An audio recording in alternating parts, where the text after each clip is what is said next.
La la la la la la. Part 18 of Let's Play Dragon Force. We're going to start off by fighting Tuxedo Mask. Yeah, pretty much. He freaking looks like Tuxedo Mask. Presto, one of the starting generals of the Trandor Kingdom. He even wears a monocle, which, while I find monocles to be kind of badass, I just can't take Presto seriously. I really can't. So, and the cape and the top hat just kind of, that just kind of seals the deal. Just, yeah.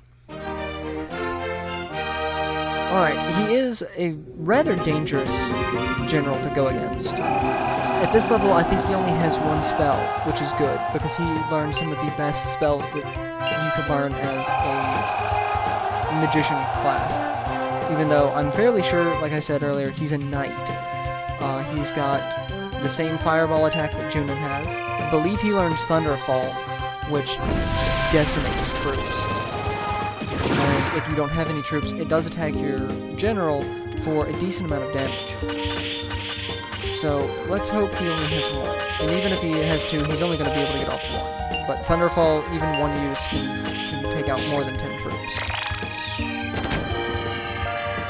He's got the fireball, but look at the damage it did to Gullen, who, even though Gullen's a little under-leveled, still, that's a decent amount of damage for him to be taking in any attack. Alright. I probably should have saved Gullen and sent him toward Highland so that he could fight against Rudger, just so that I could show you guys the interaction.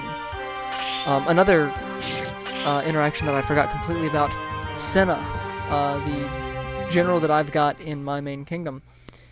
He is related to one of the Pale Moon generals, Manoa, which I've already got Manoa as well. They even have a very similar portrait. They're sitting there looking at you with their eyes closed. I think they're brother and sister, which, if you ever had to fight them, like if you're playing as Pale Moon and you have to attack Tristan, they will have that interaction. I've never done that because I just can't stand starting off as Pale Moon. Even though they are supposedly the canon storyline. There was a sequel for Dragon Force 2. It came out only in Japan, and it takes place 500 years after the events of Dragon Force 1, and Terrace is still around. I don't know too much about the story. I'd love to read a script of what the story is supposed to be. It's pretty much the same game. The only difference is, instead of controlling one troop type, you can control two, up to 100 troops of two different types. Not 200 troops total, but like 50 of one, 50 of another. So that's interesting. It adds a little bit more of a strategic element. And we've got some visitors from Highland coming up, trying to retake the castle that I took from them. I'm not going to be able to refill all of my troops, so this is going to be interesting. It's just 3. It's Nina and Link again. I've already fought them once. They came up after that one castle that everyone and their brother seemed to want to try and take from me. So, I've moved Segalt here. He's going to take control of this castle. That way I've got someone in this one. I'm not really expecting this one to be attacked too much longer after this. I think this one, after this attack, I'm going to end up taking over some of the other castles. I may just make a beeline straight for Wen and do that, because if I try to attack Wen, an armistice is in effect, and we can't attack each other, so we can't take over any more castles, and we can't attack each other on the field. I may do that just to take over it, but then I lose those castles, and I can't get them until the story progresses, and I just don't feel like dealing with that. So I'm going to take over as many of their castles as I can. That's really just the easiest way to do it. So, let's see.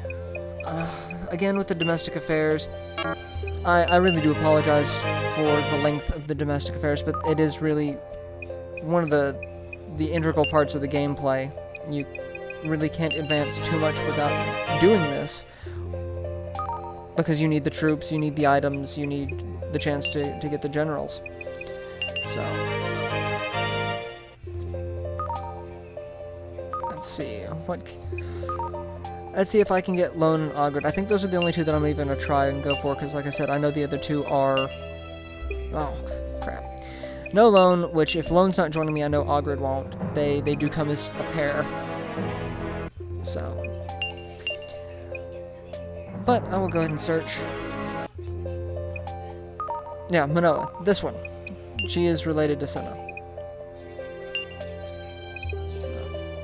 I don't really need any more generals. I wish they would stop looking for these random generals and find items. I would love statues, either Dragon or Ostia statue. They increase HP and MP respectively. Other crests are great, just so I have a variety of troops in case I need them. But generals, I really don't care for these dime store generals. They're just going to sit in a castle and collect dust. Ostia's Herb, that's actually quite useful. That, if I have a general that's injured in combat and has to be hospitalized, that will instantly bring them back.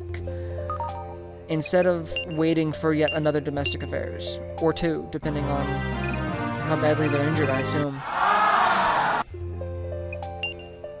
But so far I haven't had any losses or injuries, so knock on wood, that's going to continue, because I don't want to have to deal with losing generals at this point due to injury.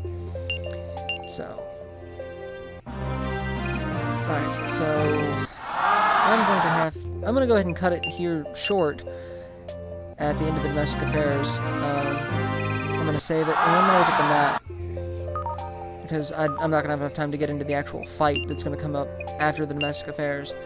But this will give you an idea of what the map looks like now that I've taken control of everything in this area. So, I will see you for more action-packed fighting in the next video.